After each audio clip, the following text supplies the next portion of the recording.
BNP মহাসচিব মির্জা ফখরুল ইসলাম আলমগীর বলেছেন, হিন্দু সম্প্রদায়ের ওপর কথিত হামলার অভিযোগ তুলে দেশে নৈরাজ্য সৃষ্টি করতে চায় আওয়ামী লীগ। সকালে সৈয়দপুর বিমানবন্দর থেকে ঠাকুরগাঁও যাওয়ার পথে সৈয়দপুরের স্মৃতি অম্লান চত্বরে এক পথসভায় তিনি কথা বলেন। এ সময় মির্জা ফখরুল বলেন, যারা আজকে ডক্টর ইউনূসের নেতৃত্বে দায়িত্ব নিয়েছে তারা নিরপেক্ষ মানুষ, তাদেরকে সম্পূর্ণ সহযোগিতা করতে হবে। তিনি বলেন, জাতির মুক্তিকে নস্যাৎ করার জন্য আওয়ামী লীগ আবারও ষড়যন্ত্র শুরু করেছে। তারা দেশের বাইরে গিয়ে চক্রান্ত করে বিপ্লবকে ধ্বংস করতে চায়। সবাইকে সজাগ থাকতে হবে। তারা আবার হিন্দু সম্প্রদায়ের ওপর হামলা করে দেশে নৈরাজ্য সৃষ্টি করতে চায় বলে জানান ফখরুল।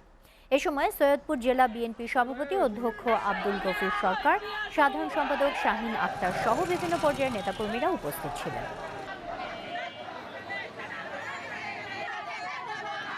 এই বিপ্লবকে তারা ধ্বংস করে দিতে চায়, আপনাদেরকে সজাগ থাকতে হবে।